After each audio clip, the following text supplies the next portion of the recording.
Why won't that baby stop crying? Girl, he doesn't want you getting any.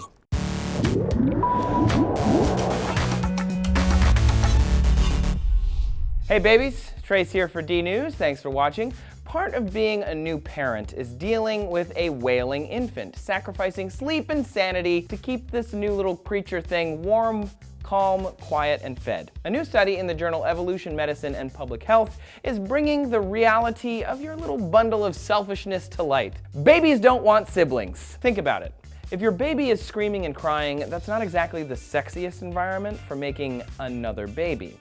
If you're taking care of your baby, you're not in the bedroom getting freaky. Babies are geniuses. They're like tiny little geniuses. They figured this out, which explains, I guess, kind of their big heads.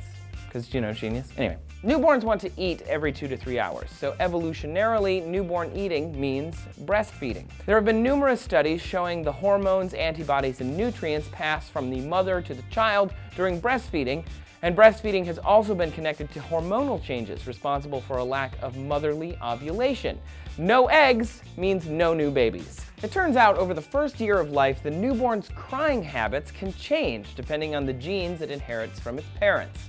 Certain genes from the mom would help the baby sleep through the night, where genes from the dad would cause the baby to cry more and keep the mother awake longer. Because when you're living in the wild, it's not in the dad's best interest to have the mother go ovulating again, because then she could be impregnated by a competing male. We've talked about the effect of birth order on D News before, so you might recall the firstborn does, for a little while, get 100% of the parent's resources.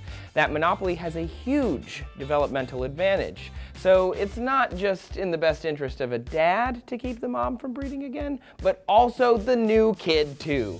As humans moved away from our ancient natural existence into this modern one, we stopped breeding as much as possible and hoping that some survive, and instead ensure the survival of every single kid we birth. Who does that?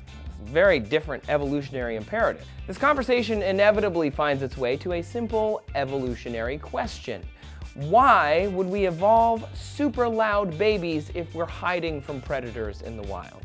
Chimpanzee babies wail too. Bird babies are noisy. Even insect babies have learned attention-getting behaviors. It may attract predators, but rather more importantly, it gets the parent's attention to feed, protect, warm, or comfort the newborn. Some scientists feel wailing sends evolutionary signals to parents that the baby is fighting for survival and is vigorous. I couldn't find any science explaining some predatory disadvantage to wailing, but considering the number of species that do it probably ain't no thing. We'll have to see.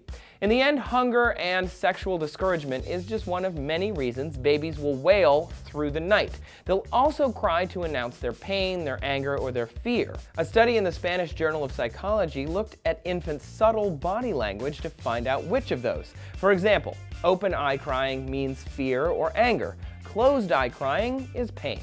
Babies are pretty smart little buggers, messing with their parents' sexual cycles, sleep cycles, and food cycles. Many parents debate the best way to respond to crying in general.